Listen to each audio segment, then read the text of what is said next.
എല്ലാവർക്കും തൂവൽത്തിരിയിലേക്ക് സ്വാഗതം. ഇന്ന് നമുക്ക് മട്ടർ പനീർ കറി ഉണ്ടാക്കാം. നോർത്ത് ഇന്ത്യയിലെ വളരെ പ്രിയപ്പെട്ട ഒരു കറിയാണിത്.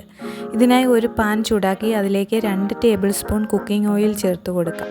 എണ്ണ ചൂടായി വന്നാൽ അതിലേക്ക് ഒരു ചെറിയ കഷ്ണം പട്ട, 2 ഗ്രാമ്പൂ, 2 ഏലക്ക, ഒരു വലിയ ഏലക്ക കൂടി ചേർത്ത് ചെറുതായി മൂത്ത് വരുമ്പോൾ അതിലേക്ക് ഒരു സവാള ചെറുതായി അരിഞ്ഞത് ചേർത്ത് കൊടുക്കാം. അതിലേക്ക് 1 ഇഞ്ച് വലുപ്പത്തിലുള്ള ഒരു കഷ്ണം ഇഞ്ചി അരിഞ്ഞതും 4-5 ചെറിയ വെളുത്തുള്ളി അരിഞ്ഞതും ചേർത്ത് വഴറ്റണം.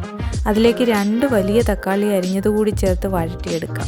പച്ചമണം മാറുന്നത് വരെ വഴറ്റിയതിന് ശേഷം അത് കോരി മാറ്റി തണുത്തതിന് ശേഷം മിക്സിയിൽ നന്നായി അടിച്ചെടുത്ത് മാറ്റി വയ്ക്കാം.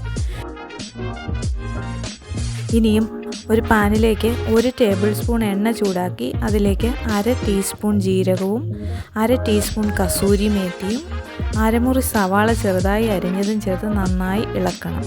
സവാള മൂത്ത് വരുമ്പോൾ അതിലേക്ക് 1/2 ടീസ്പൂൺ മഞ്ഞൾപ്പൊടി, 1 ടീസ്പൂൺ മല്ലിപ്പൊടി, 1 ടീസ്പൂൺ മുളക് പൊടി ഇവ ചേർത്ത് മസാല പച്ചമണം മാറിയതിന് ശേഷം അരച്ചു വച്ചിരിക്കുന്ന കൂട്ടുകൂടി ചേർത്ത് നന്നായി ഇളക്കി കൊടുക്കാം.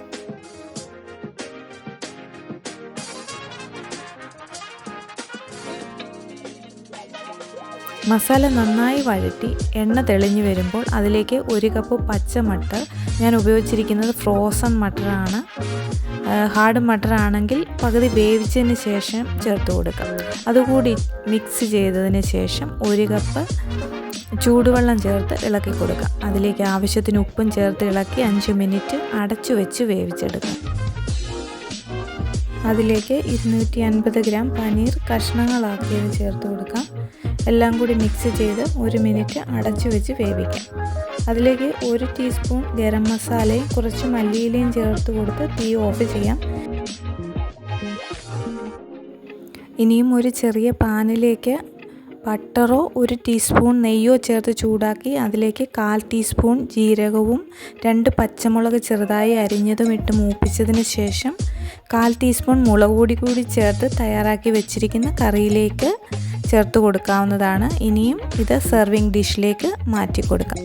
ചപ്പാത്തിക്ക് ഒരു അടിപൊളി ഡിഷാണ്. എല്ലാവരും തയ്യാറാക്കി നോക്കണം. വീഡിയോ ഇഷ്ടമായ ലൈക്ക് ചെയ്യാനും കമൻറ്റ് ചെയ്യാനും സബ്സ്ക്രൈബ് ചെയ്യാനും മറക്കല്ലേ. താങ്ക്